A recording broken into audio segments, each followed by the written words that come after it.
எங்களோடு கூட பேசும் தகப்பனே, உடைய வார்த்தை வல்லமையோடு கூட கிரியை செய்யட்டும். குறைகள் குற்றங்களை எல்லாம் மன்னியும்.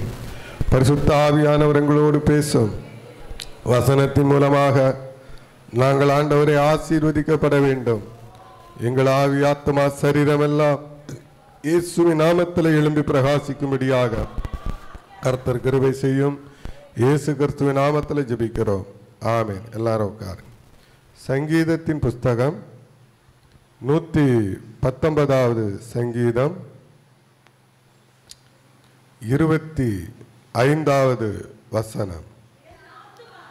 என் ஆத்துமா மண்ணோடு ஒட்டி கொண்டிருக்கிறது, உமது வசனத்தின்படி என்னை உயிர்ப்பியும்.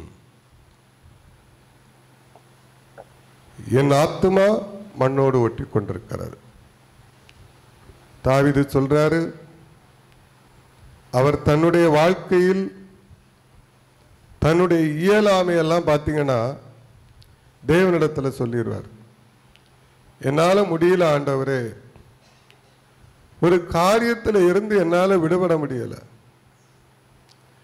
என்னை எப்படியாவது காப்பாற்றும். நீங்கள் அவருடைய சங்கீதங்களை எல்லாம் படித்து பாருங்க, வார்த்தைகளை எல்லாம் படித்து பாருங்க. என்னை உம்மால் மாத்திரம்தான் காப்பாற்ற முடியும், வேற யாராலும் என்னை என்ன செய்ய முடியாது, காப்பாற்ற முடியாது. என்னை உயிர்ப்பிக்க வேண்டும் என்றால் உம்முடைய வசனம் தான் என்னை உயிர்ப்பிக்க முடியும். ஒரு மனுஷனுடைய வார்த்தை என்னை உயிர்ப்பிக்க முடியாது. 1000 பேர் என்னோடு கூட பேசினால் கூட அது அந்த நேரத்தில் தான், ஆனால் அடுத்தபடியாக அது வேற. மனுஷனை நீங்க பார்த்தீங்கன்னா, மனுஷன் இன்னைக்கு ஒன்று பேசுவான், நாளைக்கு ஒன்று பேசுவான், நாளை கழிச்சு ஒன்று பேசுவான். நான் இந்த ஊழியத்தில் கிட்டத்தட்ட 14 வருஷம் ஆகிறது. எவ்வளோ சந்திக்கிறேன், ஊழியர்களை சந்திக்கிறேன். ஒவ்வொரு நாள் ஒவ்வொரு பேச்சாக இருக்கும். ஒரு ஸ்திரம் இருக்காது, ஒரு ஸ்திரம் இருக்காது. ஒரு காரியத்தை பிடித்தோம் என்றால் அதில் உறுதி இருக்காது.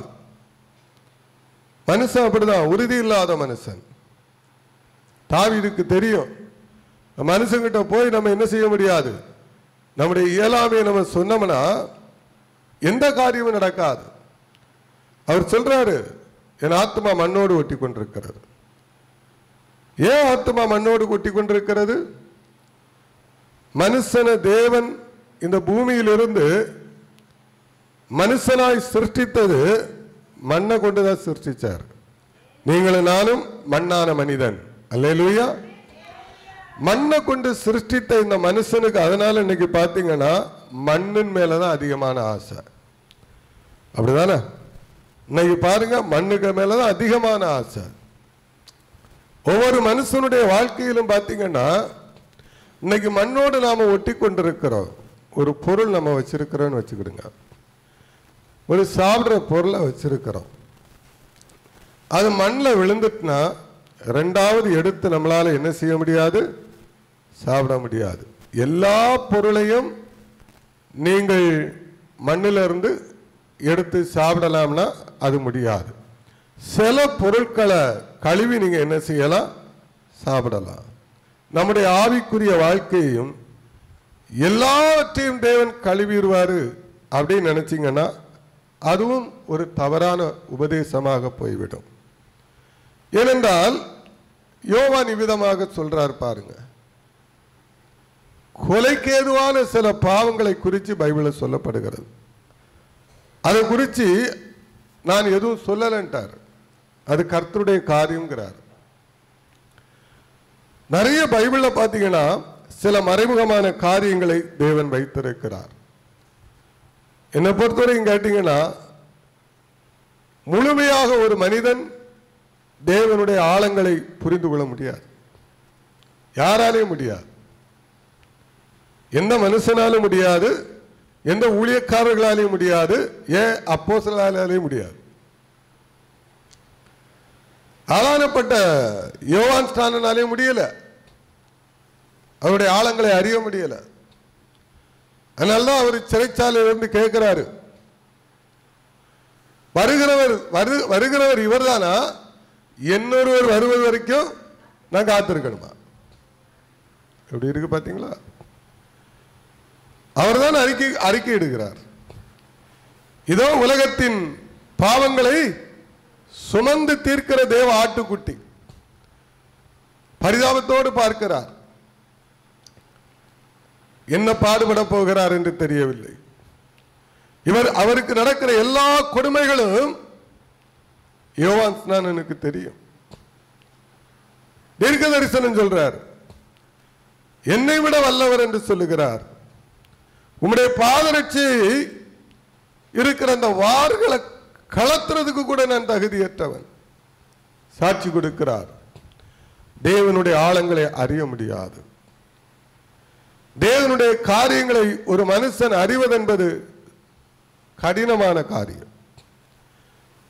அதுல ஒருத்த முங்கி போய் நாம ஏதாவது எடுத்துட்டு வந்துடலாம்னா மூச்சு முட்டி செத்து போயிருவான். நீங்களும் நானும் அப்படித்தான். ஒரு கடல் இருக்கிறது. அந்த கடல்ல ஒரு குறிக்கப்பட்ட ஆழத்துக்கு மேல போக முடியாது. இன்னைக்கு அதனால கடலின் ஆழத்தை அறிய முடியாமல் இருக்கிறார்கள். மரண நிச்சயம். சமீபத்தில் தொழிலதிபர்கள் ஒரு குழுக்களாக போனார்கள்.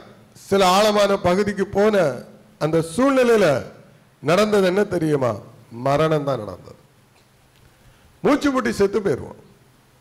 பரிசுத்த வேத வசனம் எல்லாம் கடலை விட ஆழம். நீங்களும் நானும் அதுக்குள்ள முங்கி ரொம்ப போய் முத்தெடுக்கலாம் நினைச்சா அது நடக்காத காரியம். நிறைய பேர் அப்படிதான் என்ன செய்யறாங்க, உள்ள போறாங்க. நாம உள்ள போனோம்னா சில நேரங்களில் பாத்தீங்கன்னா நம்ம ஆத்மா இடர்ல அடைஞ்சிடும். நீங்க இடர்ல அடைஞ்சிருவீங்க, இடறி போயிருவீங்க, பின்மாறி போயிருவீங்க. ஒவ்வொரு காரியங்களை நீங்க பார்க்கும்போது பின்மாறி போயிருவீங்க. ஆகவே தான் இயேசு கிறிஸ்து சொன்னார், என்னை பின்பற்றி வாருங்கள். அவ்வளவுதான், பின்பற்றி போயிட்டே இருக்கணும். அவரு நின்றுனா நிக்கணும், போனா போனோம், வானா வரணும். அதுல சாடுண்டா சாடணும், இதை செய்யாதுன்னா செய்ய வேண்டாம், இதை செய்யுங்கன்னா செய்ய வேண்டியதான். அதுக்கு மேல ஒண்ணும் இல்லை. அப்ப வசனத்தை கொண்டுதான் அவர் நம்மை உயிர்ப்பிக்கிறார்.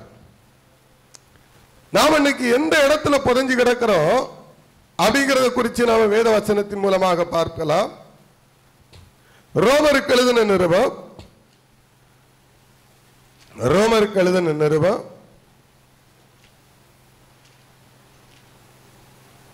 6வது அதிகாரம்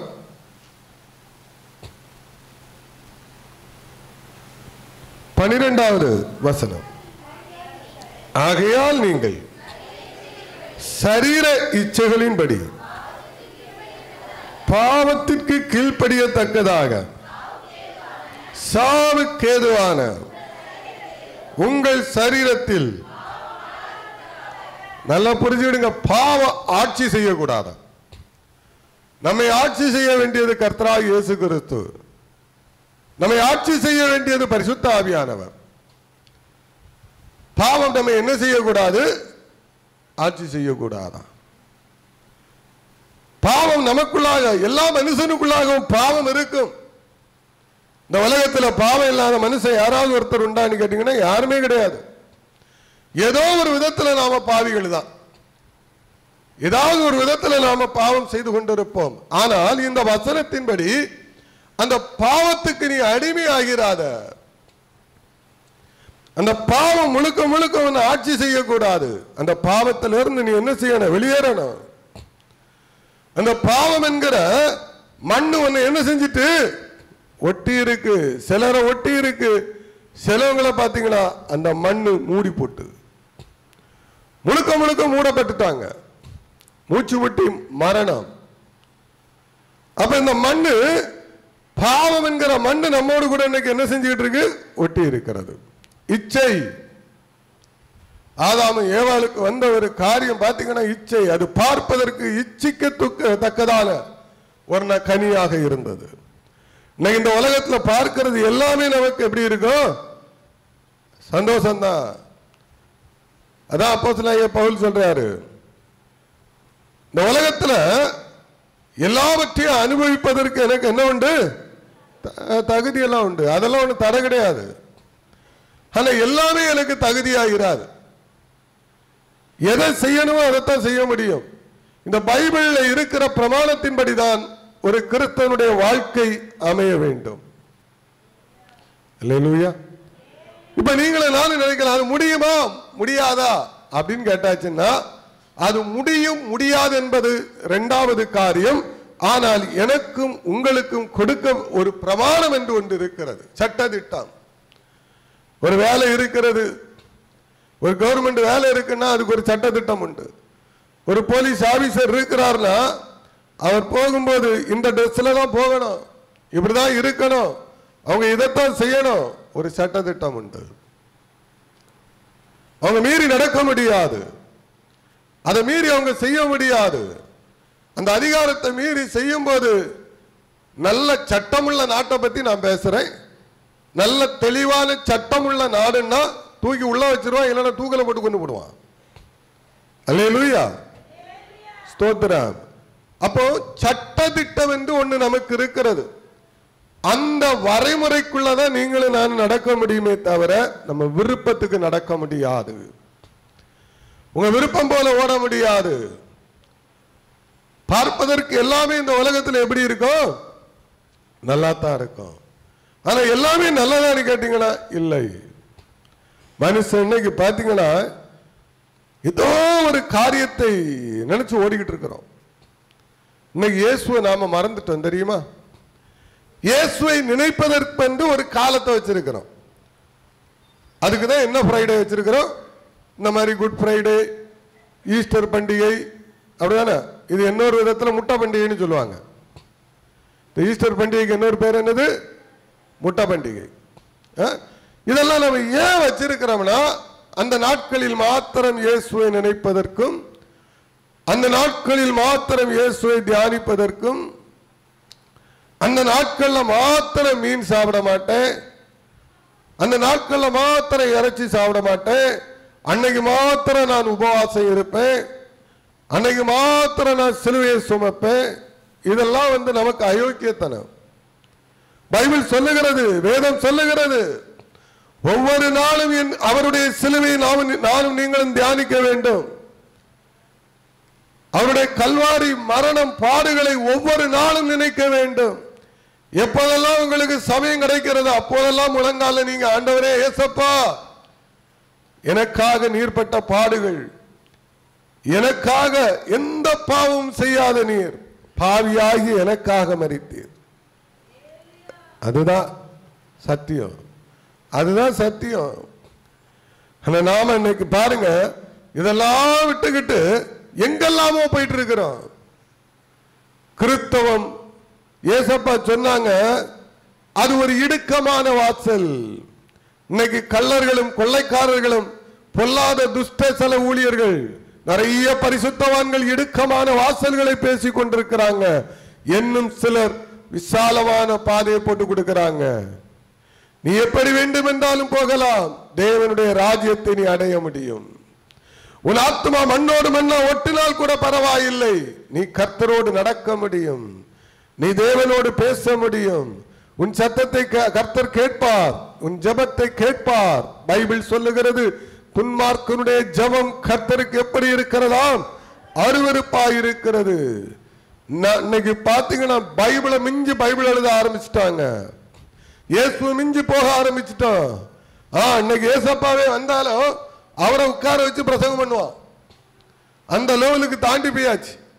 உண்மையை சொல்றேன், பொய் அல்ல, எங்கேயோ போயாச்சு. நாம பேசுறதுதான் சத்தியம், நாம பேசுறதுதான் வார்த்தை, நாம பேசுறதுதான் ஆண்டவருக்கு வசனம். தியானம் இல்ல, கர்த்தரை குறிச்ச கவலை இல்ல. ஏதோ ஒரு நாளை நாம என்ன செஞ்சிடறோம், பிடிச்சு வச்சுக்கிட்டு இதுதான் எல்லாமே இதுதான் அப்படின்னு நாம நினைக்கிறோம். தவறு, பாவம். உங்க சரீரத்தில் பாவம் ஆளக்கூடாது. ஏனென்றால் இந்த சரீரம் கர்த்தர் தங்குகிற ஆலயம், இயேசு தங்குகிற ஆலயம்.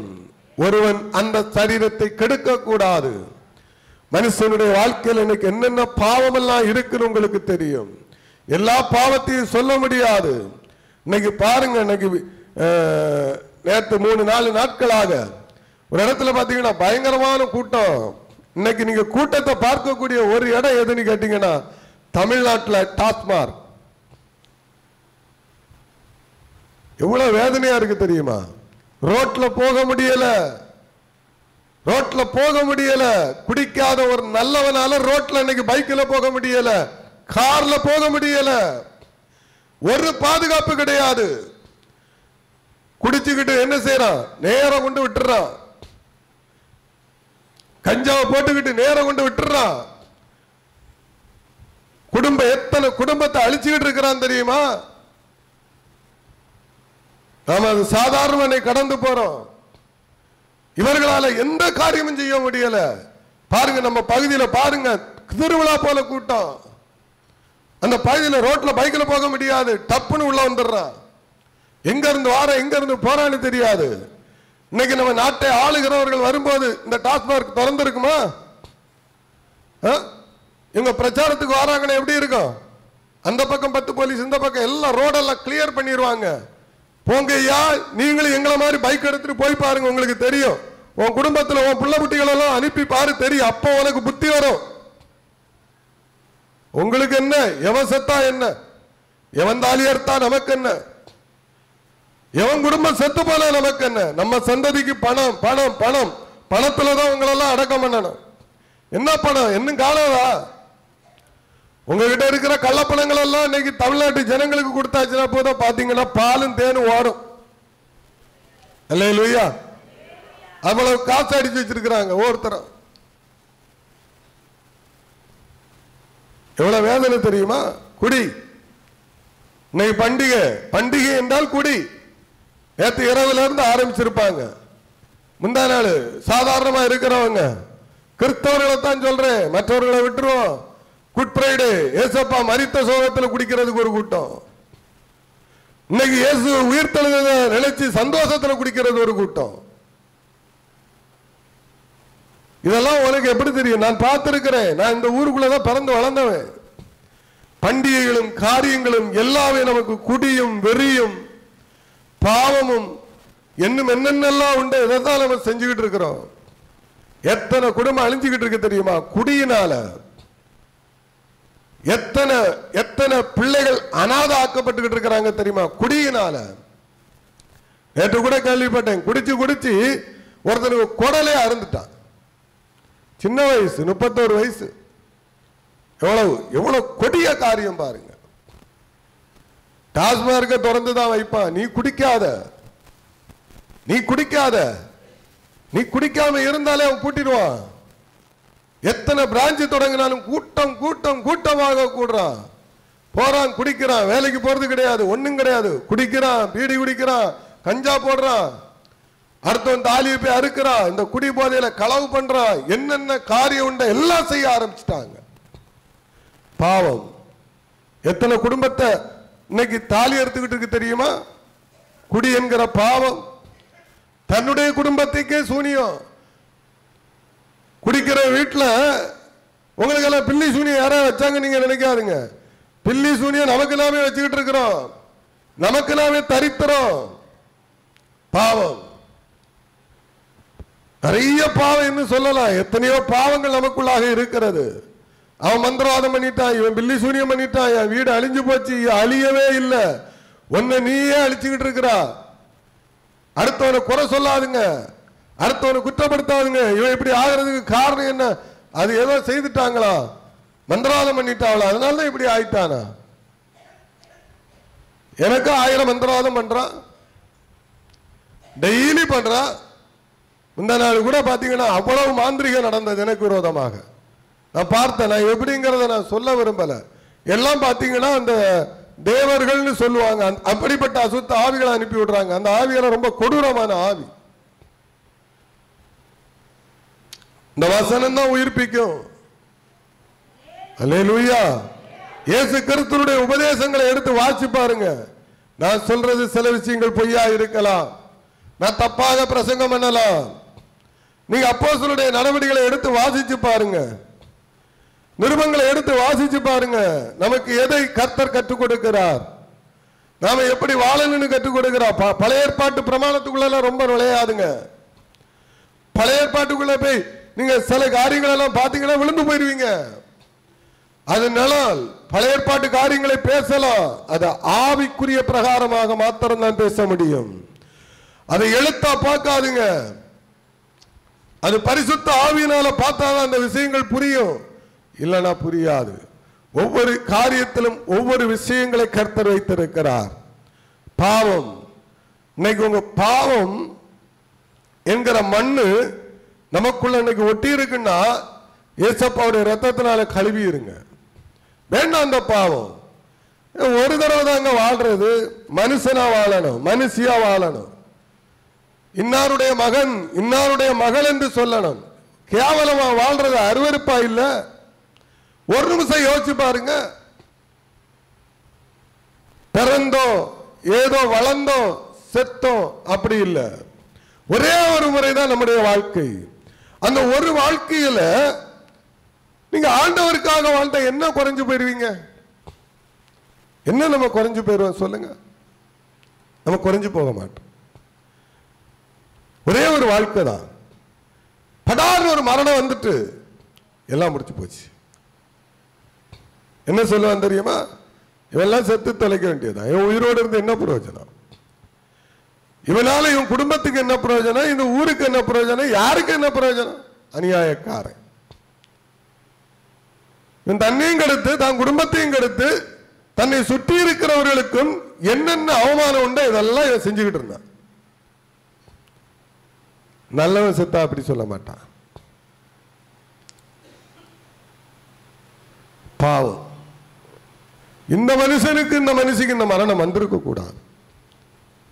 நல்லா புரிந்து கொள்ளுங்கள். அல்லேலூயா. அதான் ஒருக்கதான் நம்ம வாழ்க்கை. ஏன் அந்த ஒருக்க ஏசப்பாவுக்காக வாழக்கூடாது? என்ன ஏசப்பா என்ன சொல்லிட்டாரு உங்ககிட்ட? தலைகளை நிக்க சொன்னாரா? இல்ல அதை செய் இதை செய்ய சொன்னாரா? இல்ல நீ போய் தெரு தெருவா போய் பிரசங்கம் பண்ணு சொன்னாரா உங்ககிட்ட? வீடு வீடா போய் டிராக்ஸ் கூட சொன்னாரா? சொல்லல. சொன்னா செய்யுங்க, அது வேற காரியம். என்னை பொறுத்த வரைக்கும் இந்த காலத்துல எனக்கு எதிலையுமே உடன்பாடு இல்லை. அல்லேலூயா. இந்த காலத்துல அது தூதர்களுடைய ஊழியம். அல்லேலூயா. இந்த காலத்துல ஒரு ஆத்மாவை கத்தருக்குள்ள கொண்டு வருவதற்கு முன்பாக உங்க ஆத்மா எங்க இருக்குங்கிறத முதல்ல சிந்திக்கணும். ஊருக்கு உபதேசம், ஊருக்கெல்லாம் இயேசு. முதல்ல உன் வீட்டுக்கு இயேசு அறிவி, உங்க வாழ்க்கையில இயேசு அறிவிங்க. செய்யறதெல்லாம் நம்ம என்ன செய்யறோம்? பிரார்த்தனம் பண்றோம், அநியாயம் பண்றோம், அக்கிரமம் பண்றோம். ஞாயிற்றுக்கிழமை ஒரு நாள் என்ன செய்யறோம்? ஒரு வெள்ளை சட்டை, வெள்ளை பேண்ட். எங்க போறோம்? ஊழியத்துக்கு போறோமா? தவறா நினைக்காதுங்க. வெள்ளை சாரியை விடுத்த உடனே ஒரு ஊழியக்காரிய போல மாறி விடுறோம். இந்த மாதிரி முட்டாள்தனத்தை விட்டு விடுங்க. இதெல்லாம் அஞ்ஞானிகள்கிட்ட நம்ம இன்னைக்கு பாருங்க எல்லாம் நல்ல காட்டன் விஐபி ஒயிட்ல தான் அவளும் சுத்திக்கிட்டு இருக்கும். நீங்க நார்த் இந்தியாவில் போனீங்கன்னா மேக்சிமம் ஒயிட் தான். மரண வீட்லயும் ஒயிட் தான். தெரியுமா?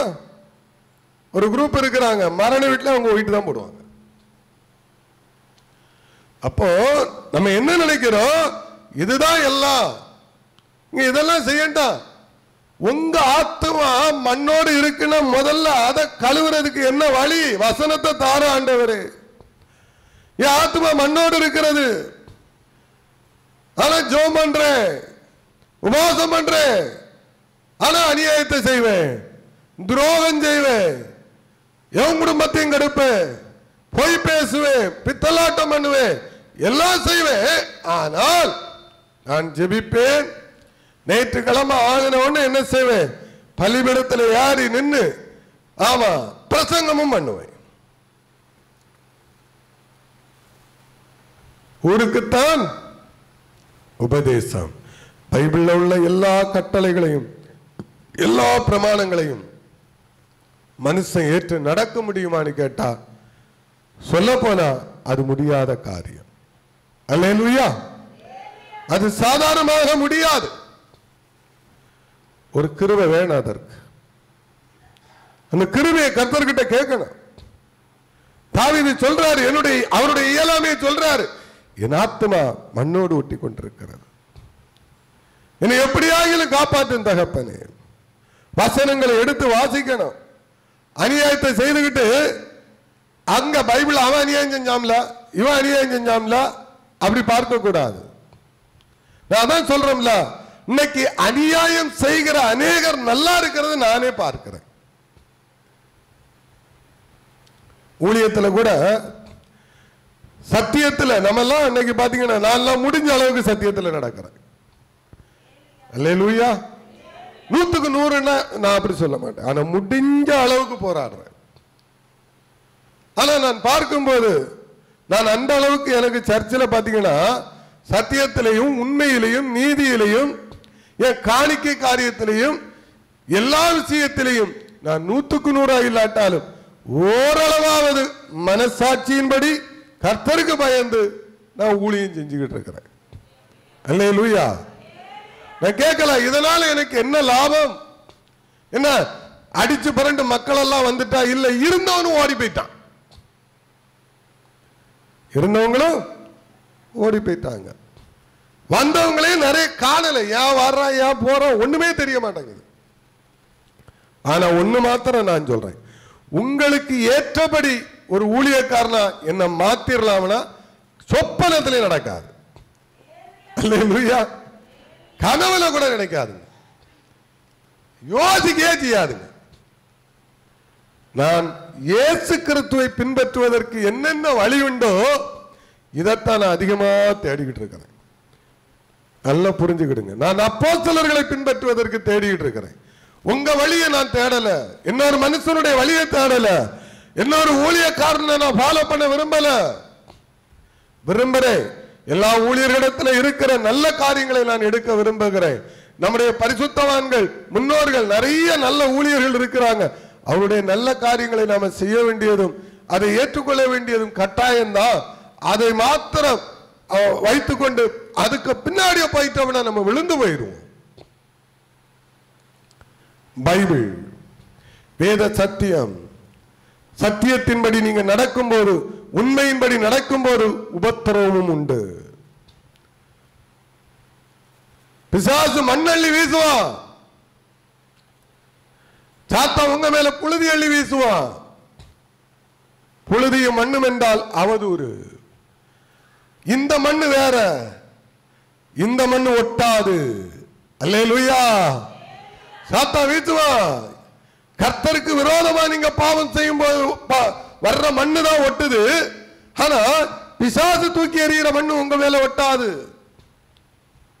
சீமைன்னு சொல்லக்கூடியவன் தூக்கி தாவீதுக்கு மேல மண்ணை வாரி போட்டான், ஒட்டிச்சா?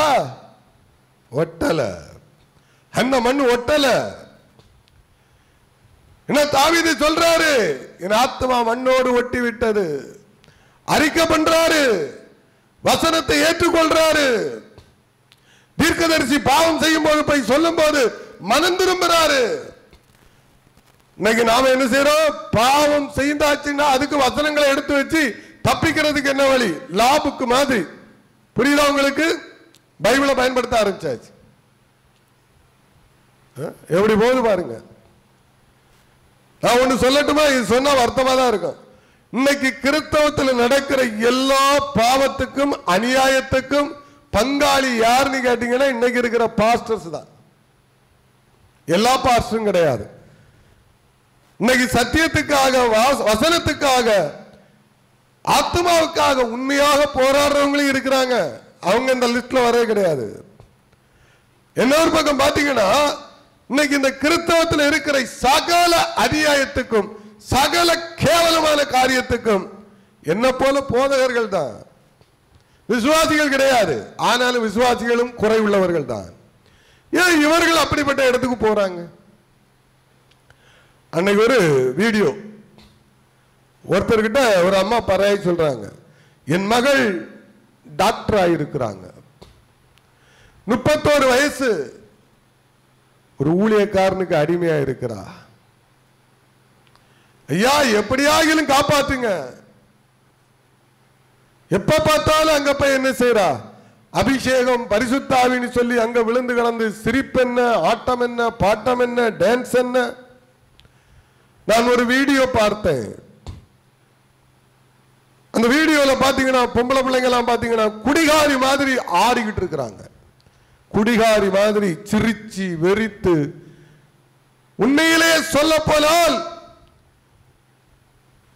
ஒரு அதாவது இந்த கஞ்சாவை விட மோசமான ஒரு போதைப் பொருள் இருக்குல்ல, இதை பயன்படுத்துறவர்கள் எந்த நிலையில இருப்பாங்களோ அந்த நிலையில அந்த பெண்கள் இருக்கிறாங்க. அது வீடியோவாக வருகிறது. கேட்கிறாங்க, கமெண்ட்ல கேட்கிறாங்க, வா வீட்டு பொம்பளைன்னா இதை எடுத்து போடுவியா? வா வீட்டு பொம்பளைன்னா இதை எடுத்து போடுவியா? ஊழியர்கள்லாம் இன்னைக்கு ரொம்ப கவனமா இருக்கணும். சும்மா கொண்டு வீடியோ எடுக்கிறது இல்ல, கவனம். வா வீட்டு காரியத்தில் வீடியோ எடுத்து போடுவீங்களா? வா வீடே புளுத்து கிடக்கு, நாரி கிடக்கு, போடி எடுத்து போட மாட்டான். அடுத்தவங்க வீடு, அடுத்த என்ன ஒரு விசுவாசி ஒரு வாலிப பிள்ளை ஆடியாச்சுன்னா அதை அப்படி க்ளோஸ் அப்ல எடுத்து போடுறாங்க. க்ளோஸ் அப்ல எடுத்து போடுறாங்க. எவ்வளவு எவ்வளவு எவ்வளவு எவ்வளவு ஒரு கேடுகட்ட காரியம் தெரியுமா? இதெல்லாம் எவ்வளவு கேவலமான காரியம் தெரியுமா? பார்த்திருக்கிறீங்களா? பாருங்க, பல வீடியோக்கள் இருக்கிறது, பல வீடியோக்கள் இருக்கிறது. ஒரு வீடியோ பார்க்கிறேன், அந்த அலங்கோலமான டிரெஸ், நீங்க தவறா நினைக்காதீங்க. இப்படிப்பட்ட வீடியோக்கள் இன்று வெளிநாட்டுக்கு ப்ளூ பிலிமாக போய் கொண்டிருக்கிறது.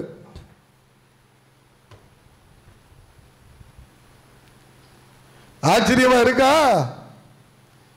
ஒரு குரூப் இதெல்லாம் எடுத்து இந்த அபிஷேகத்தில் நிறைகிறேன், மண்ணாங்கட்டில நிறைகிறேன்னு சொல்லி துணி இல்லாம கிடந்த ஆடுறது, இதையெல்லாம் எடுத்து அதை அப்படியே எடிட் பண்ணி அந்த பாகங்களை மாத்திரம் எடுத்து அனுப்பி கொண்டிருக்கிறார்கள். போங்க போங்க, நிறைய இருக்கிறான். ஆமா, சும்மா போனாலே போய் எடுத்துருவான் விளக்கு பிடிக்கிறதுக்கு. வீடியோ எடுக்கிற கலாச்சாரம் எவ்வளவு வேதனையா இருக்கு தெரியுமா? இதெல்லாம் உன் குடும்பத்தில் ஒருத்தருக்கு பிசாசு போராட்டம், உன் வீட்டில் ஒருத்தருக்கு பிசாசு போராட்டம், எவ்வளவு ரகசியமா உட்கார்ந்து ஜெபம் பண்ணுவான் இல்லையா? போதகர்கள் எல்லாம் இன்னைக்கு இதெல்லாம் மனம் திருமணம், மனம் திருமணம். அடுத்தவன் பொண்டாட்டியை எடுத்து பிலிம் காட்டுறது இல்ல, அடுத்தவன் பொண்டாட்டியை போட்டு நீ காசு பார்க்காதுங்க. அயோக்கியத்தனம், அசிங்கம், பாவம், ஆத்மா மண்ணோடு செத்து கிடக்கிறது. கர்த்தர் எச்சரிக்கிறார், மனம் திரும்புங்கள். சம்பாதிக்கிறதுக்கு எத்தனையோ வழி இருக்கிறது. சின்ன சின்ன காரியத்துக்காக, ஒண்ணுமில்லாத காரியத்துக்காக. ஒரு முறை பார்த்தீங்கன்னா ஒரு சில குரூப்புகள் இருக்கிறாங்க, சாட்சி சாட்சி சாட்சின்னு சொல்லி எடுத்து எடுத்து இந்த ஞாயிற்றுக்கிழமை சாட்சி சாட்சி சாட்சின்னு சொல்லி கூட்டத்தை கூட்டிக்கிட்டு இருக்கிறான். வாங்க ஐயா வாங்க, என் சர்ச்சில் கொஞ்சம் வியாதிஸ்தர்கள் இருக்கிறாங்க, நீ சுகப்படுத்திக்கிட்டு என்ன செய், டாக்டர் சர்டிபிகேட்டை கொண்டு வா. எதை கொண்டு வரணும்? எதை கொண்டு வரணும்? பொய்யா இல்லையா? மருத்துவர்கள் நீ செத்து போவா, உன் வியாதி கொடூரமானதுன்னு சொல்றாங்க. மருத்துவ சான்றிதழ் இல்லை, முழுவதுமாக இவள் சுகம் பெற்றாள். பல தேவ மனிதர்கள் அப்படி இந்த தேசத்தில் இருந்தார்கள், இருந்து கொண்டும் இருக்கிறார்கள். அல்லேலூயா. சும்மா அந்த ஞாயிற்றுக்கிழமை என்னத்தையாவது 2 பேரை கொண்டு விட்டுக்கிட்டு அந்த 2 பேரையும் 3 பேரையும் என்ன செய்யறது, சாட்சிங்கிற பேர்ல படம் பிடிச்சு போட்டு எவ்வளவு கேவலமா இருக்கு தெரியுமா? பொம்பளையில கொண்டு விட்டு நான் விபச்சாரம் செய்தேன், நான் அநியாயம் செய்தேன், அசிங்கமா இல்ல? இந்த மாதிரி சாட்சி சொல்றது கொண்டு விட்டு உன் குடும்பத்தை வைத்த வளர்க்கணும்னு நினைக்கிறீங்களா? எவ்வளவு பெரிய மனம் திரும்புதல். இயேசு கிறிஸ்து எப்படி ஒரு பெண்ணை விடுவித்தான்னு சொல்லட்டுமா? ஒரே வார்த்தை, ஒரே வார்த்தை, இனி பாவம் செய்யாதப்போ. அந்த பெண்ணுகிட்ட மைக்க கொடுத்து, வாமா வா, தெருவா போ, நீ யாருன்னு. நான் ஒரு பரம்பரை வேசிக்காரி, விபச்சாரி, இப்படி சொல்ல சொன்னாரா ஏசப்பா? ஏசப்பாவுக்கு ஊழியத்தையும் அப்போஸ்தலருடைய ஊழியத்தையும் கவனமாக பாருங்கள். சொல்லல, பேசவே இல்லை, அமைதியா உட்கார்றார். உட்கார்ந்துட்டு இருக்கார். உட்கார்ந்துட்டு சொல்றார், பிரசங்கம் என்ற ஊழியக்காரனே ஒரு கள்ள வப்பாட்டியை வச்சிருக்கிறான். ஏசப்பட்ட மறைக்க முடியாதுல்ல. அங்க நின்னவன்ல நியாய சாஸ்திரி, உங்களுக்கு புரியுதா? உங்களுக்கு நியாய சாஸ்திரி, இன்னைக்கு மாதிரி பாஸ்டர்ஸ் எல்லாம் அங்க நின்றுட்டு இருக்கிறான். மகளா மதிக்க வேண்டிய விசுவாசிய பொண்டாட்டியா வச்சிருக்கிறான். கொஞ்சம் காட்டமா இருக்கும். விசுவாசியை எப்படி வச்சிருக்கணும்? ஏன் ஒரு ஊழியக்கார விசுவாசியை எப்படி வச்சிருக்கணும்? பொம்பளை பிள்ளைகளா சத்தமா சொல்லுங்க. அந்த உணர்வு இருக்கணும். ஒரு மந்திரவாதி கேட்டான், மகளோட விபச்சாரம் பண்றவனை நீங்க பார்த்திருக்கிறீங்களா? அவன் தான் இன்னைக்கு இருக்கிற பாஸ்டர்னு அவன் சொல்றான். வெளிநாட்டில் ஒரு மந்திரவாதி பைபிள் எடுத்து வச்சு பேசுறான், நான் பார்த்தேன். இவன் எனக்கு கொஞ்சம் சொல்லி கொடுத்தா, எனக்கு இங்கிலீஷ் தெரியாது. இப்ப உங்களுக்கு புரியுதா? அல்லேலூயா. அதனால பிரச்சனை, சத்தியத்தை பேசுறதுனால சத்துரு இதையும் நோட் பண்ணுவான். நமக்கு பிடிக்காத நோட் பண்ணுவான். பாப்போம் என்னைக்கு நாசமா போவான்னு பாப்போம். கேடு கட்டவனுங்க, கேடு கட்ட உலகம் இது, கேடு கட்டவங்க. நான்லாம் இன்னைக்கு பாத்தீங்கன்னா மனம் வெறுத்து போய் உட்கார்ந்து இருக்கிறேன். இந்த பரிசுத்தமான கிறிஸ்தவத்துக்கு என்னால எதுவும் செய்ய முடியல, என் பங்களிப்பு ஒண்ணு இல்லை. ஆனால் ஒரு சிறுகூட்டமாக கர்த்தர் கொடுக்கிற உங்களுக்கு என்னுடைய பங்களிப்பு இருக்குன்னு நான் விரும்புறேன். அல்லேலூயா. நான் பெரிய பிரசங்கியார் கிடையாது, லட்சக்கணக்கான ஜனங்களுக்கு போதனை கொடுக்கிற ஒரு போதனையாளன் நான் கிடையாது. ஏசப்பா அதைத்தான் சொல்லி இருப்பாரு. அப்படியே உட்கார்ந்து இருப்பாரு, பயந்துட்டான். நீங்க நினைக்கிறீங்க ஏசப்பா ஒரே வார்த்தையில முடிச்சிட்டாரு. ஆமா, உங்களில் பாவம் இல்லாதவன் முதல் கல்ல எறிங்க அப்படின்னு சொல்லி இருப்பார். நீங்க நினைக்கலாம். 100க்கு 100 நான் அதை விசுவாசிக்கவில்லை. அல்லேலூயா. அங்க ஒரு பார்ஸ் நின்றுப்பார். அவர் ஒரு பார்வை அப்படி பார்த்திருப்பாரு.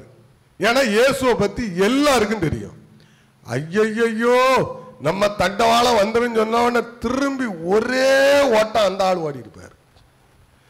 அடுத்தது ஒரு வேத சாஸ்திரி முன்ன நின்றுப்பான். அவர் ஒரு லுக் விட்டுருப்பார். அப்படி சொல்லட்டுமா போதவரே ரவி பாய் பாய் அப்படின்னு சொல்லிட்டு அவர் போயிருப்பார். இது நடந்திருக்காது நீங்க நினைக்கிறீங்களா? 100க்கு 100 நடந்திருக்கும். தெரிஞ்சிட்ட ஒவ்வொருத்தனும்.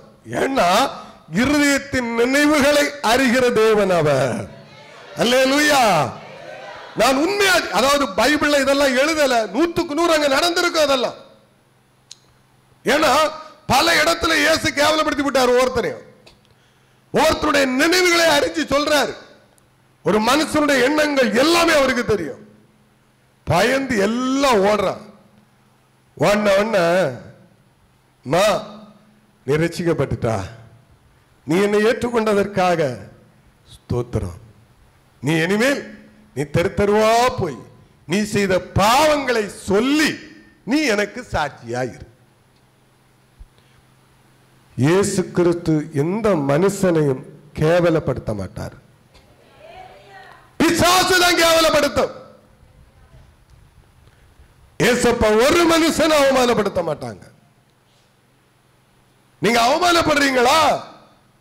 உங்களை பேய் தான் அவமானப்படுத்தும். ஒரு மனுஷன் உங்களை அவமானப்படுத்துறானா பிசாசு தான் அவனை அவமானப்படுத்த வைக்கும். தேவனை அவமானப்படுத்த வைக்கவே மாட்டார். பைபிள் அதுக்கு எந்த சான்றிதழும் கிடையாது. அல்லேலூயா. அவர் ஒரு மனுஷனை அவமானப்படுத்துவதற்கோ ஒரு மனுஷனை கொலை செய்வதற்கோ வந்த தெய்வம் அல்ல. எல்லா மனுஷனுக்காகவும் ரத்த சிந்தின பரிசுத்த தெய்வம் அவர். அல்லேலூயா. உங்களுக்கு புரிஞ்சிருக்குன்னு நினைக்கிறேன். அப்படிதானே? சொல்லல, ஒரு வீடியோ எடுக்கல, ஐயா பாவம் செய்யாதுங்க, உங்க சர்ச்சைக்கு ஒரு பெண் ரட்சிக்கப்பட்டு வந்திருக்கிறது என்றால் அவளுடைய கடந்த கால வாழ்க்கையை கேட்டு அவர்களை அவமானப்படுத்தாதுங்க. ஒரு வாலிப பையன் ரட்சிக்கப்பட்டு வந்திருக்கானா அவனை அசிங்கப்படுத்தாதுங்க, கேவலப்படுத்தாதுங்க. வீட்டில் உள்ள பையனை சொல்லுவியா? எத்தனை பாஸ்டர்கள் மக்கமாறு இன்னைக்கு 3 பொண்டாட்டி 4 பொண்டாட்டி கட்டிட்டு இருக்கான் தெரியுமா உங்களுக்கு? சர்ச்சில் வருகிற எத்தனை பெண்களை மேய்ச்சிக்கிட்டு இருக்கிறான் தெரியுமா உங்களுக்கு?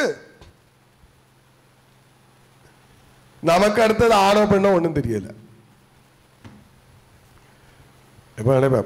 ஆம்பளை பெரட்டு வந்து வரட்டு ஒரு வேளை பாப்போம். அல்லேலூயா. நம்ம கங்கணம் கட்டுறதுல தான் ஆட்களை தவிர உணர்வடைய மாட்டோம். அடுத்தவனுக்கு எப்ப என்ன வரணும், ஒரு நல்லவனுக்கு வீட்டில் எப்ப சாவு நடக்கணும், நல்லது பேசுற எவன் வீட்டில் எவன் அந்த நல்லதுல இருந்து வழி விலகி போவோம். இதுல பாத்தீங்கன்னா இந்த மாதிரி கேடுகட்ட இருதயம் யாருக்காவது இருந்ததுன்னா முதல்ல விட்டு போயிடுவோம். அல்லேலூயா. போயிட்டே இருப்போம், நம்ம வேலையை பார்த்துட்டு போயிட்டே இருப்போம். இதெல்லாம் அசுத்தம். ஒரு வாலிபனை கேவலப்படுத்துறது, ஒரு மனம் திரும்பின மனுஷனை கேவலப்படுத்துறது, மனம் திரும்பின மனுஷியை கேவலப்படுத்துவது, ஏசப்பா இதெல்லாம் நீங்க பாவம் இல்லை நினைக்கிறீங்களா? பாவம். வாலிப பிள்ளைகள் வாலிப பையமார் சொல்லுவாங்க, எனக்குள்ள மோகினி பேய் இருந்தது, நான் பல பெண்களோடு இருந்தேன், அவன் வாழ்க்கை நல்லா இருக்காது, அந்த பொம்பளை பிள்ளைக்கு வாழ்க்கை நல்லா இருக்காது. ஒருவேளை ஏதோ ஒரு உணர்ச்சி வசப்பட்டுல மனம் திரும்பிட்டான்னு சொல்லி திருமணம் பண்ணிடுவான். ஜாக்கிரதை. திருமணம் ஆகிறவங்களுக்கு சொல்றேன், ஆக போறவங்களுக்கு சொல்றேன், கடந்த கால வாழ்க்கைகளை முற்றிலும் மறந்துரு. பெட்ரூம்ல போய் உட்கார்ந்துக்கிட்டு சத்திய பிரமாணம் பண்ணிக்கிட்டு இருக்காதுங்க. 10 நாள்ல வாழ்க்கை நாசமா போயிடும், முடிஞ்சு போயிடும். கடவுள் தேவன் நமக்கு புதிய வாழ்க்கை புதிய காரியத்தை கொடுக்கிறார் என்றால் புதியவைகளை யோசிச்சுட்டு போங்க. வருகிற கணவனோடு சந்தோஷமாயிருங்க, பழைய வாழ்க்கையெல்லாம் நினைக்காதுங்க. வருகிற மனைவியோடு சந்தோஷமா இருக்கிறதுக்கு என்ன வழி என்று கர்த்தர்கிட்ட கேளுங்க. உங்கள் பாவங்களையும் உங்கள் அக்கிரமங்களையும் நீங்கள் முழங்கால் படியிட்டு தேவனிடத்தில் சொல்லி கண்ணீர் விடுங்க. ஊழியக்காரன்ட்ட கூட சொல்லாதுங்க. உங்க அந்தரங்க பாவங்களை ஒரு ஊழியக்காரன்ட்ட கூட சொல்லாதுங்கன்னு சொல்றேன்.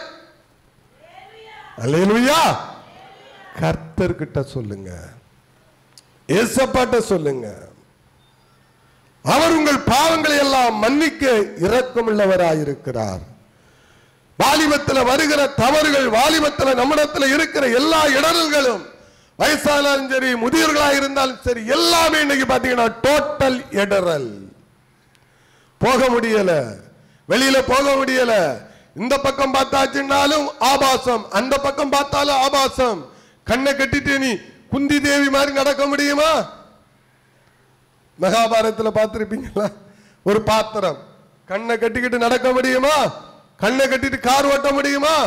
கண்ணை மூடிக்கிட்டு டிவி பார்க்க முடியுமா? முடியாது. நான் சொல்ற அர்த்தத்தை புரிஞ்சுக்கிடுங்க. முடியுமா?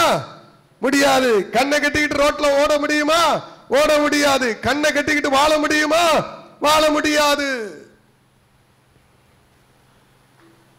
இதனால ஒரு குற்ற உணர்வு உங்களுக்குள்ள வர வேண்டாம்.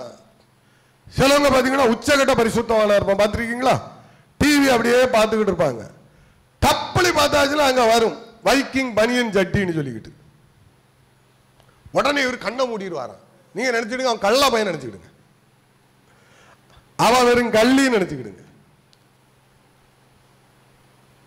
இந்த ஓவர் அந்த இது அல்லேலூயா. மனுஷங்க நம்ம சில நேரங்கள்ல நம்மளை அறியாம சில நேரங்கள் என்ன ஆகும் தெரியுமா? நம்ம கண்ணு சில நேரங்கள் நம்மளை அறியாம என்ன செய்யும்? ஒரு ஈர்ப்பு அப்படி இழுத்துட்டு போகும், ஒன்றும் செய்ய முடியாது. அதனால நான் பாவினா பாவி அல்ல. அதனால உங்களுக்குள்ள நீங்க ஒரு பாவி, ஐயோ நான் பாவம் செஞ்சுட்டேன் இல்லை.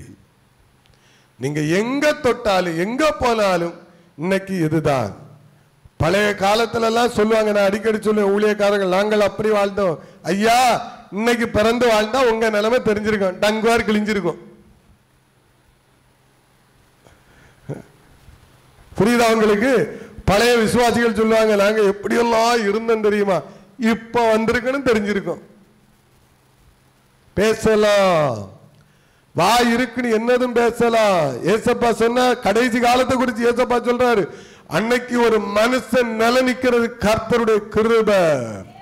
இந்த ஜெனரேஷன் பிடிச்சு ஆண்டவரோடு நடப்பது கிருபை. இந்த ஜெனரேஷன்ல இருக்கிற ஊழியக்காரன் கர்த்தரோடு நடக்கிறவன் அது கிருபை. அவன் 100க்கு 100 நடக்கணும்னு ஆசைப்படாதுங்க, முடியாது அவனால.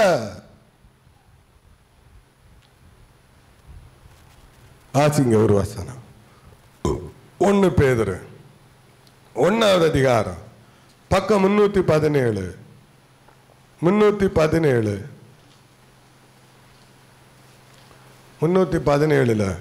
1 பேதுரு 1வது அதிகாரம் 13-14 வாசிங்க.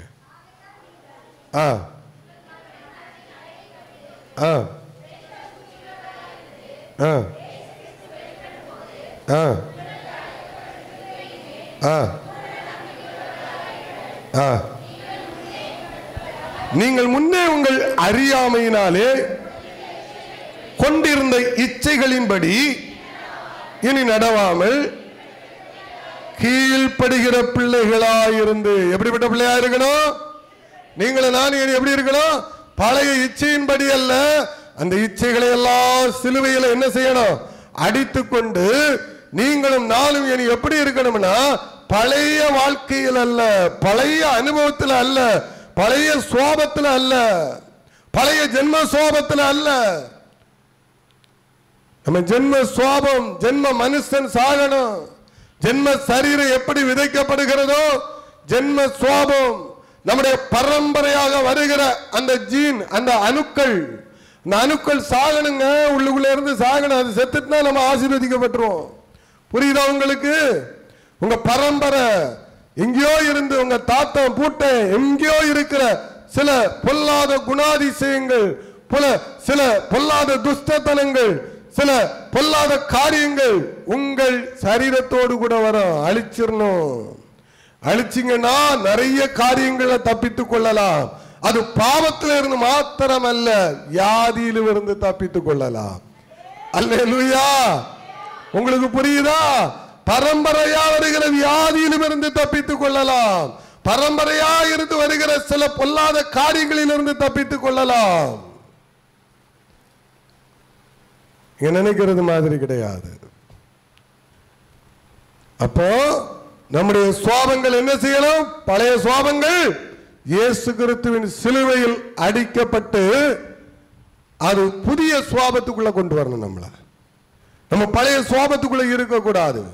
முழங்கால் படியிட்டு ஜெபம் பண்ணணும். என் ஜென்ம சுவாபம் சாகட்டும் ஆண்டவரே, நான் இயேசுவின் பிள்ளை, நான் ஆண்டவருக்காக வந்திருக்கிறேன். இனி அடுத்த குடும்பம் அழியணும் நான் நினைக்க மாட்டேன். அடுத்த வீடு நாசமா போன நினைக்க மாட்டேன்.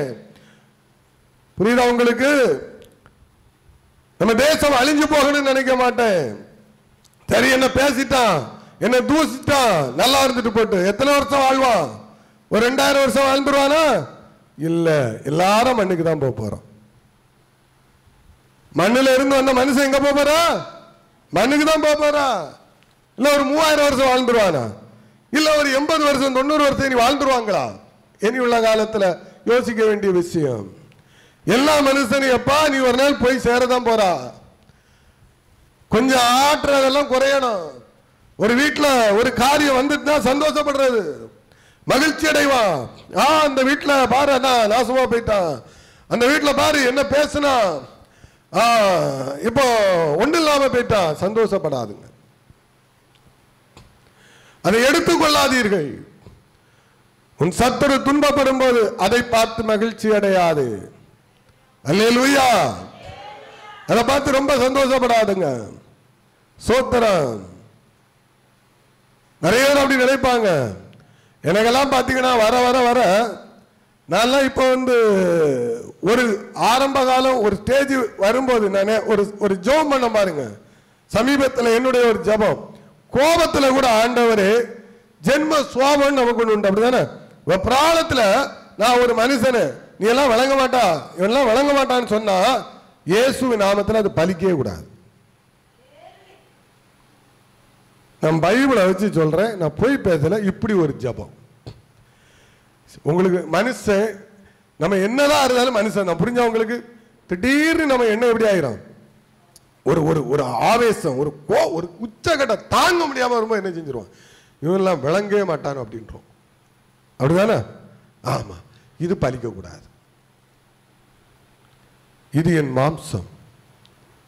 இப்படி ஒரு ஜபத்தை உலகத்தில் எவனாவது பண்ணுவானா? அல்லேலூயா. அப்புறம் அந்த மாதிரி வார்த்தைகளின் இடத்துல வரக்கூடாது. ரெண்டு ஜபம். புரியுதா உங்களுக்கு? இந்த வார்த்தைகள் என்னிடத்துல வரக்கூடாது ஆண்டவரே, யாரையும் சபிக்க கூடாது, யாரையும் சாபம் போடக்கூடாது, இது வரக்கூடாது. ஒருவேளை என்னையும் அறியாமல் உள்ள இருக்கிற நம்முடைய மாம்சம் ஏதாவது அப்படி சொன்னா கூட அது பலிக்கவும் கூடாது. ஒருவேளை அவன் அநியாயக்காரனா இருப்பான், நமக்கு ஒரு நம்ம கோபம் வருது, நம்ம முடியாம சில வார்த்தைகளை சொல்றவன நிச்சயம் அவன் நமக்கு ஏதாவது ஒரு பிரச்சனை பண்ணியிருப்பான். என்ன பொறுத்த வரைக்கும் எனக்கு ஒரு தீங்கு செய்யாம நான் அவ்வளவு சீக்கிரம் ஒரு வார்த்தை விட மாட்டேன். அப்படியே ஒரு கட்டம் தாங்கலைன்னா தான் நான் ஏதாவது பேசுவேன். என்ன பேச மாட்டேன், போயிடுவேன். அப்படியே முடியாட்ட கொட்டி தீத்துருவேன் எப்படியாது. ஆனால் அதுவும் பாவம், அதுவும் பாவம் வரக்கூடாது. என்னை காப்பாற்றும் ஆண்டவரே, இந்த பழைய அனுபவத்திலிருந்து என்னை விடுவியும். எத்தனை பேர் ஜெபம் பண்றீங்க? அல்லேலூயா, அல்லேலூயா. கொஞ்சம் அல்லேலூயா சொல்லுங்க, அப்பதான் உறக்க கலக்கெல்லாம் போ. நான் இனி நம்ம ஐயா ஜான் ஜெபராஜை கூட்டிட்டு வர முடியுமா உங்களை டான்ஸ்? ஆனா உண்மையா சொல்றேன், நம்ம நினைக்கிறோம் வந்தா உங்களெல்லாம் இடுப்பெல்லாம் வளைஞ்சு வளைஞ்சு ஆட வச்சுட்டு ஓடி போயிடுவார். நிச்சயம் ஆட வைப்பார். எல்லாரும் ஆட மாட்டீங்க, சிலவும் மானங்க உள்ள மக்கள் என்ன அறுப்பீங்க, யாரையும் சொல்ல ஆடிடுவான். ஏன்னா நம்ம ஆட்கள், நான் பார்த்தேன் ஒரு கூட்டம் நடத்திங்க, பார்த்தேன் அபிஷேகத்தின் உச்சத்தில் போனதெல்லாம் பார்த்தேன். அப்பதான் நினைச்சேன், ஆஹா சரி இருக்கட்டும். அப்போ ஏன் சில நேரம் அல்லேலியா சொல்றேன்னா அது எதற்காக என்றால் அந்த தூக்க கலக்கம் இருக்கு பாத்தீங்களா. ஏன்னா நிறைய பேர் இப்ப பாத்தீங்கன்னா கிட்டத்தட்ட இயேசுவோடு பேசிக்கிட்டு இருக்கிறாங்க. மூணாவது வானம் தாண்டி போய் தேவனோடு கதை நடந்துகிட்டு இருக்கு. ஆமா, நான் ஆவியில அப்படிதான் உணர்றேன்.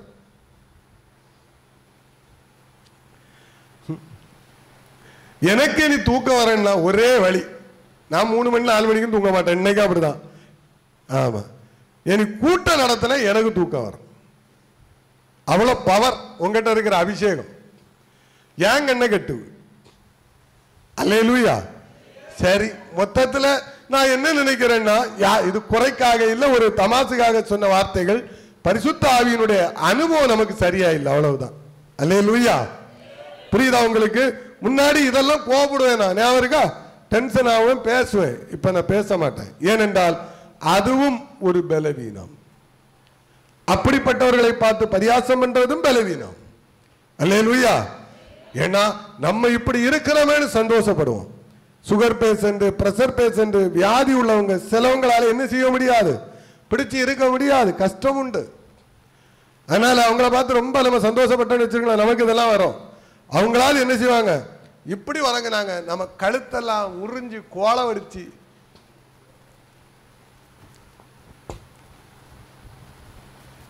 அப்படி உறங்க ஆரம்பிச்சிருவோம். அல்லேலூயா. பக்குவப்பட்டுட்டேன் நான், ரொம்ப பக்குவம் அந்த விஷயத்துல நான் ரொம்ப பக்குவப்பட்டுட்டேன். நான் அதனால இந்த காலை நீட்டி இருக்கிறவங்களை நான் குறை சொல்ல மாட்டேன்.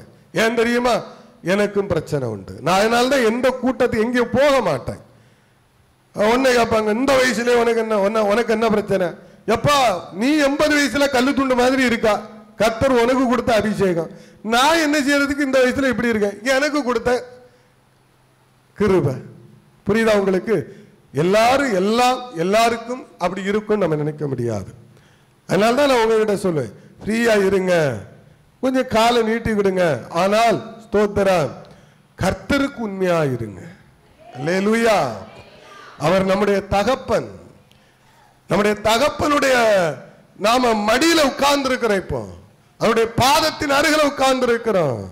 அல்லேலூயா. அப்படி ஒரு விசுவாசம், ஒரு நம்பிக்கை தான், இதெல்லாம் ஒரு விசுவாசம் தான். அல்லேலூயா. கர்த்தருக்கு மகிமை உண்டாகட்டும். அடுத்தது இன்னொரு வசனத்தை வாசிக்கலாம்.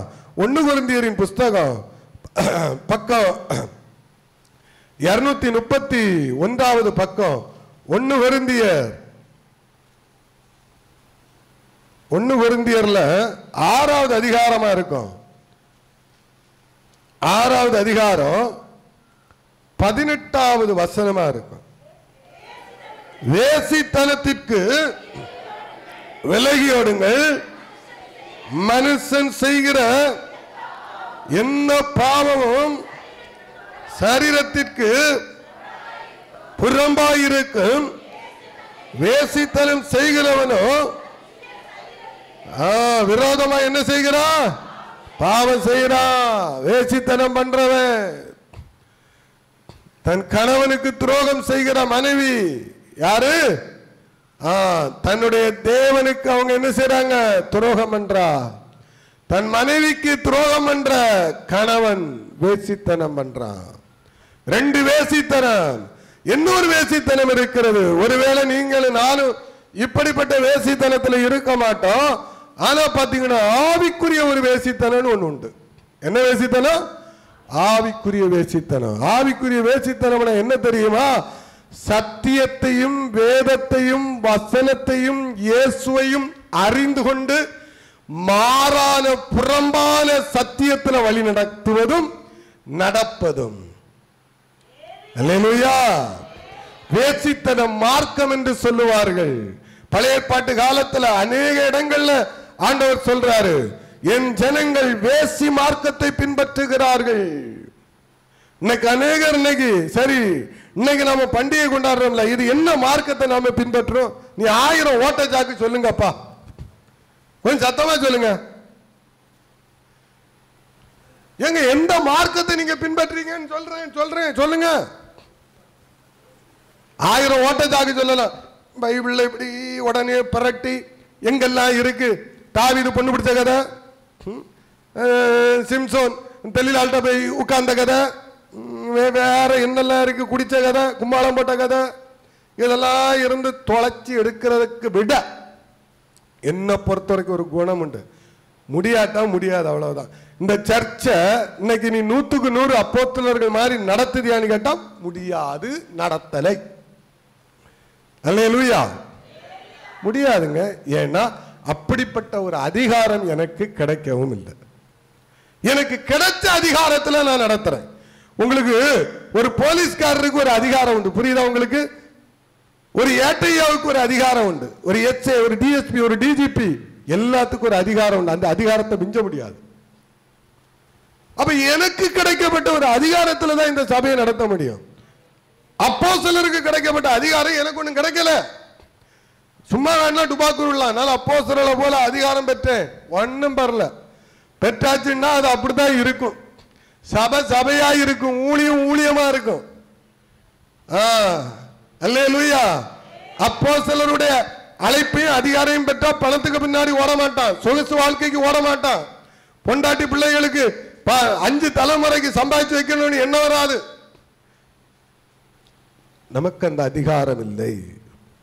நம்ம சாதாரண ஒரு போதகர், ஒரு சின்ன ஒரு பாஸ்டர், அவ்வளவுதான். ஒரு பாஸ்டர் ஒரு சின்ன ஒரு அதிகாரத்தை கொடுத்து இந்த பகுதியில் கொஞ்சம் பேரை கொடுத்திருக்கிறார், அவ்வளவுதான். அல்லேலூயா. நான் சொல்றதுக்கு உங்களுக்கு விளக்கம் புரியுதா? அதை மிஞ்சி என்னால போக முடியாது, அதை மிஞ்சி என்னால உங்களுக்கு பேச முடியாது. ஏதாவது ஒரு பக்கத்தில் நான் போகும்போது சறுக்கலங்கை உண்டாகும். நான் அதற்காக எல்லா விஷயத்துக்கும் நான் குறைஞ்சிட்டு போகல. உங்களுக்கே தெரியும், நான் அநேக விஷயத்தில் தலையிட மாட்டேன். ஆனால் நாம பின்பற்றுகிற மார்க்கம் என்ன மார்க்கம்? நீங்க ஒரு நாளைக்கு முன்னாடி உட்கார்ந்து நீங்க ஆராதிச்சீங்க, தியானம் பண்ணீங்க, நீ எந்த மார்க்கத்தை பின்பற்றினீங்க? எந்த மார்க்கம்? அதான் ஆவிக்குரிய வேசித்தனம். அதான் ஆவிக்குரிய வேசித்தனம். இப்ப சொல்லுவாங்க சிலர், அந்த பாயிண்ட்டுக்கு வரேன். அது இவர்களெல்லாம் செய்தார்கள் அல்லவா, இவர்களெல்லாம் சொன்னார்கள் அல்லவா. அப்பா, உனக்காக சிலுவையில் மரித்தது இயேசப்பா. அல்லேலூயா. அவங்க சொன்னாங்க, அவங்க பேசினாங்க, இவங்க பேசினாங்க. ஒருவேளை அந்த காலத்தின் வெளிச்சத்தின்படி அவர்கள் பேசி இருக்கலாம். அல்லேலூயா. ஏதோ இந்த ஜனங்கள், ஏதோ இந்த காரியங்கள். ஏன் அன்னைக்கு கஞ்சி வச்சு கொடுத்தா? இயேசு செத்ததுக்கா கஞ்சி வச்சு குடிச்சா? இல்ல. காலம், அந்த காலத்துல எல்லாம் பசி பட்னி, ஒரு நாளாய் நல்ல சாப்பிட்டு போட்டு 10 வீட்டுல அரிசியை பிரி, இல்லாத வீட்டுல விடுங்க. புரியுதா? நீங்க இயேசு மரிச்சிட்டாரு அதனால எல்லாரும் இன்னைக்கு துக்க கஞ்சி குடிக்க நினைச்சுக்கிட்டு இருக்காங்க. கிடையாது, எதுவுமே கிடையாது. நீங்க இதை ஆரம்பிச்சனுடைய நோக்கத்தை பாத்தீங்கன்னா, அப்படி பார்த்தா அன்னைக்கு கஞ்சி குடிக்க கூடாது, பட்னி கிடந்து சாவணும். சரிதானா? பசி பட்டினி. எதற்கு அன்பின் விருந்து, அந்த விருந்து, இந்த விருந்தெல்லாம் கொண்டு வந்தாங்க? பசி, மக்கள் ஒரு நாளாவது என்ன செய்யட்டு, ஏழை எளிய திக்கற்றவர்கள் சந்தோஷமா என்ன செய்யட்டு, அதுல சாப்பிடட்டு, அதுக்காக கொண்டு வரப்பட்டது இதெல்லாம். அந்தந்த காலத்துக்கு சில காரியங்கள் கொண்டு வந்தாங்க. பஜனைன்னு ஒண்ணு வந்து, எதுக்கு வந்து தெரியுமா? யாருக்காவது காசு பிரிக்கிறதுக்கா? கிறிஸ்துமஸ் தாத்தா டான்ஸ் ஆடுவதற்கா? இல்ல. அந்த நாட்களில் காலரா என்று சொல்லக்கூடிய ஒரு வியாதி வந்தது. இந்த வியாதி வரும்போது மக்கள் பயர ஆரம்பிச்சிட்டாங்க. இது ஒரு பிசாசு அப்படின்னு சொல்லி பயந்ததுனால என்ன பண்ணாங்கன்னா, பரிசுத்தவான்கள் எல்லாம் இறங்கி போய், இல்ல அந்த ஊர்ல இருக்கிறவங்க பெரியவர்கள் எல்லாம் போய் பாட்டு பாடி ஆண்டவரை மகிமைப்படுத்தி, யாரும் பயராதுங்க அப்படின்னு சொல்லிக்கிட்டு, கொள்ளிவாய் பிசாசு எல்லாம் உங்க வீட்டை தாண்டி போகல, ஆமா நாங்க இருக்கிறோம், ஏசப்பா இருக்கிறாருன்னு சொல்லி அந்த ஜனங்களை தங்களுக்குள்ளாக இருந்த பயத்தை மாற்றுவதற்காக கொண்டு வந்ததுதான் என்னது? வசனை. அந்த ஆளு என்ன செய்வாங்க தெரியுமா? ஊர் எல்லையில போய் நின்று ஒரு ஜெபம் பண்ணுவாங்க. ஒவ்வொரு ஊர் எல்லையிலும் ஒரு ஜெபம் நடக்கும். ஆண்டவரே, இந்த வாதை நோய்கள் எங்க கிராமத்துக்குள்ள என்ன செஞ்சிடக்கூடாது, வந்துடக்கூடாது, எங்க வீட்டுக்குள்ள வந்துடக்கூடாதுன்னு சொல்லி ஆரம்பிச்சதுதான் இன்னைக்கு தலைகுத்தி போய் நிக்குது. இட்லி சாம்பார் வடையோட போய் நிக்குது.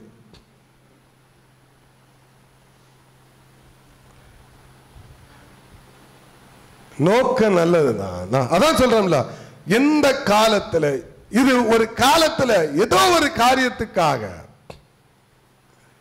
நான் அதை குறை சொல்லல, ஆனால் அந்த காலத்துக்கு அது ஓகே. யோவான் ஸ்நானன் காலத்துக்கு அந்த ஞான ஸ்நானம் சரிதான். சரிதா? யோவான் ஸ்நானன் காலத்துல அந்த ஞான ஸ்நானம் சரிதான். ஆனா அந்த யுகம் முடிய போகுது, இன்னொரு யுகம் வருகிறது, அப்போஸ்தலருடைய யுகம். ஆனா அப்போஸ்தலருடைய யுகத்துல, பரிசுத்த ஆவியானுடைய அந்த யுகத்துல அப்போஸ்தலருடைய உபதேசம் எங்க போகல? யோவான் ஸ்நானனுடைய சீசர்கள் முழுவதும் போய் சென்றடையல. ஆனா செத்து போயிட்டாங்க. நரகத்துக்கு போவாங்களா? யாராவது சொல்ல முடியுமா? பைபிளை புரிஞ்சுக்கிடுங்க. நரகத்துக்கு என்ன பொறுத்த வரைக்கும் போக மாட்டான். ஹல்லேலூயா. ஏசப்பாவே யோவான் ஸ்நானனுடைய ஞானஸ்நானம் தான் எடுத்தார். ஹல்லேலூயா. அந்த காலத்துக்குரிய வெளிச்சம். அதனால இதெல்லாம் நம்ம முன்னோர்களை குறை சொல்லக்கூடிய காரியம் இல்லை. எல்லாத்துக்கும் ஒரு காரியம் முன்ன நீங்க போய் பார்த்தீங்கன்னா நிச்சயமாக அதுல ஒரு காரணம் இருக்கும். ஞாபகம் இருக்கா? அந்த கஞ்சியை வாங்கி 2 நாள் புளிக்க போட்டு குளிச்சு குடிச்சு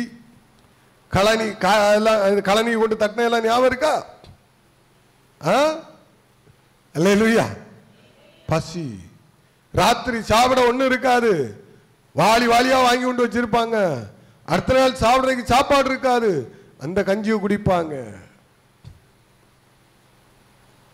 அதனால ஏசப்பா மரிச்சு போனாரு, கஞ்சி கொடுக்கறாங்க அப்படிங்கிற ஒரு தப்பான எண்ணத்தெல்லாம் விட்டுருங்க. அல்லேலூயா. ஸ்தோத்திரம்.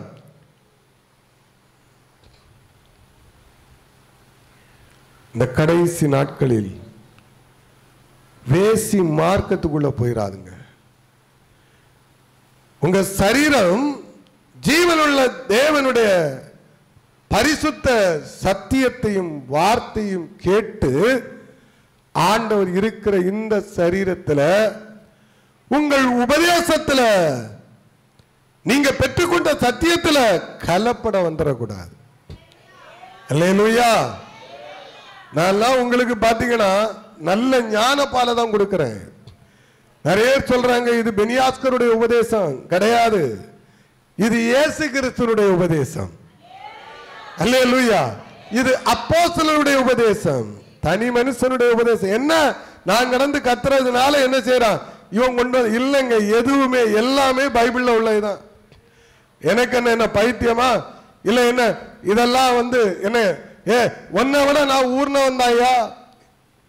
நான் ரோமன் கத்தோலிக் குடும்பத்தை சார்ந்தவன். ஆமா, நீ அப்படி கிடையாது, நீங்களாம் அப்படி கிடையாது. உங்களுக்குன்னு ஒரு பின்னணி இருக்கு. தட்ட சொல்லுவாங்க எங்க தாத்தா ஊழியக்காரர், எங்க அப்பா ஊழியக்காரர், எங்க பரம்பரை ஊழியக்காரங்க. என்னையா ஊழியம் செஞ்சாங்க? உங்களுக்கு கற்றுக் கொடுத்தது என்னையா? நான் அப்படி இல்லைங்க. 24 மணி நேரம் ஜபமாலையை உருட்டி அந்த கோயில்ல இருக்கிற விக்கிரகங்களை கும்பிட்டு, எனக்கு தெரிஞ்சு ஒரு முறை கேட்டேன், எங்க அம்மா கிட்ட கேட்டேன், மா உங்க குடும்பம் எத்தனை தலைமுறைக்கு முன்னாடி இருக்குன்னு கேட்டதுக்கு அவங்க சொன்னாங்க எனக்கே தெரியாது. நாங்க எங்க தாத்தாவு கூட இருக்கலாம் அப்படின்னு சொன்னாங்க. ஏன்னா அந்த ஊருக்குள்ள புதுசா இருந்த ஒரு 5 குடும்பத்துல ஒரு குடும்பம். ஒவ்வொரு ஊர்ல நீங்க ஒரு இதை பாத்தீங்கன்னா, ஒரு ஊர்ல எங்கேயாவது வந்திருப்பாங்கன்னு வச்சுக்கிடுவோமே, ஒரு 5 குடும்பம் தான் இருந்திருக்கும். புரியுதா உங்களுக்கு? ஃபர்ஸ்ட் ஃபவுண்டேஷன் ஒரு 5 குடும்பம் இருக்கும். வந்து அங்க இருந்து ஒரு குடும்பம் வந்திருக்கும், பாண்டியில இருந்து ஒரு குடும்பம் வந்திருக்கும், கேரளால இருந்து ஒரு குடும்பம் வந்திருக்கலாம். இப்படி பாத்தீங்கன்னா எங்கேயோ இருந்து ஒரு 5 குடும்பம் ஒரு கிராமத்துக்குள்ள வந்திருக்கும். ஒரு 150-200 வருஷத்துக்கு முன்னாடி போனா இப்படிதான் இருக்க வரலாறு. புரியுதா உங்களுக்கு? நான் இருக்கு மத்தியாசனர் ஒரு எடுத்துக்காட்டுக்கு. இங்க இருக்கிறவங்க எல்லாரும் பூர்வீகமானவங்களான்னு கேட்டாச்சுன்னா இருக்காது. நான் இருக்கு நம்ம ஊர் பக்கத்துல காரியங்குணம். இங்க பாத்தீங்கன்னா ஏதாவது ஒரு குடும்பம் எங்கேயாவது வந்திருக்கோம். அடுத்தது அவங்க பக்கத்து அங்க இருந்தவங்க எல்லாம் பஞ்சம் பிழைப்பதற்காக வர்றது. பஞ்சம் பிழைப்பதற்காக வேலை காரியங்கள் இங்க வந்தாச்சுன்னா, நம்ம மாவட்டம் நாஞ்சில் நாடுன்னு சொல்லுவாங்க. இன்னைக்கு கரிஞ்சு கறிகொட்டையா போயாச்சு. நாஞ்சில் நாடு அவ்வளவு செழிப்பா இருக்கணும். செழிப்பின் உச்ச கட்டத்தில் இருந்திருக்கு ஒரு நாட்கள்ல. அதனாலதான் எல்லாரும் இங்க வந்தாங்க. வந்து அங்கங்க இடத்த பிடிச்சாங்க. எவனும் பரம்பரை பணக்காரன் கிடையாது. புரியுதா? என் தாத்தா ஜமீன்தார்னு சொன்னா எல்லாம் நம்பாதுங்க. எல்லாம் கவர்மெண்ட் இடம், எல்லாம் பரதேசி பஞ்சம் பிழைக்க வந்த பரதேசிகள் தான். கவர்மெண்ட் இடத்த பிடிச்சி வச்சுக்கிட்டு எல்லாரும் அன்னைக்கு என்ன 1 ஏக்கருக்கு பட்டாயம் வாங்கினா, 2 ஏக்கருக்கு பட்டாயம் வாங்கினா. புரியுதா உங்களுக்கு? வாங்கி வச்சுக்கிட்டு நான் ஜமீன்தார், நான் ஆண்ட பரம்பரை பேண்ட பரம்பரைன்னு சொல்லிட்டு உட்கார்ந்துக்கிட்டு பேசிக்கிட்டு இருக்கிறேன். புரியுதா உங்களுக்கு? நீங்க இன்னைக்கு நீங்க வேலை செஞ்சு 5 சென்ட் இடம் வாங்கினீங்கன்னா நீங்க தான் ஆண்ட பரம்பரை. அல்லேலூயா. 50 வருஷம் 30 40 வருஷத்துக்கு முன்னாடி நான் பணக்காரனா இருந்தவனா நீங்க போய் பாத்தீங்கன்னா எல்லாம் கவர்மெண்ட் சொத்து. அதை பிடிச்சு போட்டு ஈஸியா ஒரு 30 வருஷத்துக்கு முன்னாடி எந்த சொத்தையும் பட்டா போட்டு வாங்கிடலாம். இன்னைக்கு வாங்க முடியாது. அன்னைக்கு திறமை இருந்தவன் வாங்கினான், அவன் தான் ஆண்ட பரம்பரை. புரியுதா உங்களுக்கு? ஒண்ணு இல்லாதவன் பேண்ட பரம்பரை. இன்னைக்கு நீங்க உழைச்சி வாங்குறீங்க பாத்தீங்களா, 1 சென்ட் இடம்னாலும் நீங்க ஜமீன்தார் தான். அல்லேலூயா. அப்ப உண்மையான பணக்காரன் யாருன்னு புரியுதா உங்களுக்கு? அல்லேலூயா. அதனால ஐயோ அவங்க 50 வருஷத்துக்கு முன்னாடி பெரிய பணக்காரன் 100 வருஷம் அப்படியெல்லாம் சொல்லாதுங்க. இதான் உண்மை. நிறைய இன்னைக்கு பழைய செப்பு அந்த பட்டாக்கள் பழைய இதை பார்த்தாச்சுன்னா எல்லாமே கிட்டத்தட்ட புறம்போக்காதான் இருக்கு. உண்மையே பொய்யா? அல்லேலூயா. எல்லாம் புறம்போக்காதான் இருக்கும். நான் இருக்கு ஒரு தெரு, அதுல ஒரு குளம் உண்டு, பெரிய குளம், செட்டி குளம். அந்த குளத்துக்கு பேர் என்ன குளம்? இங்க என்ன இந்த பக்கம் கிடைக்கல, இதெல்லாம் கிராஸ் பண்ணி இன்னைக்கு அதெல்லாம் நிலமா மாறிட்டு. அது குளம், ஆறு, ஆத்தங்கரை, ரோட்டு சைடு. அன்னைக்கு பார்த்தீங்கன்னா ரோட்டு சைடெல்லாம் என்ன செய்வாங்க, உரகுண்டுக்கு என்னத்தையே போட்டுக்கிட்டே இருப்பாங்க. அப்புறம் விவரம் உள்ளவன் என்ன செஞ்சான், அதை கொஞ்சம் இடத்த பிடிச்சான், இது வாங்கிட்டான். விவரம் இல்லாதவன் காலை வரைக்கும் அதிலே உட்கார்ந்துருந்தான். அல்லேலூயா. சரி, ஏன் சில விஷயங்களை நம்ம சொல்றோம்னா எல்லாம் நாம் அறிந்து வைத்திருக்க வேண்டும். அல்லேலூயா. கர்த்தருக்கு மகிமை உண்டாகட்டும். அப்ப நம்முடைய வாழ்க்கை எப்படி இருக்கணும்னா, அடுத்த வசனத்தை வாசிங்க. உங்கள் சரீரமானது 19 வாசிங்க. நீங்கள் தேவனாலே பெற்றும் உங்களில் தங்கி இருக்கிற பரிசுத்த ஆவியினுடைய ஆலயமாய் இருக்கிறது என்றும் நீங்கள் உங்களுடையவர்கள் என்ன என்றும் அறியீர்களா? எல்லாரும் எழும்புவோமா? சோத்திரம். என்ன 3-4 வசனம் இருக்கிறது, அதை விட்டு விடுவோம்.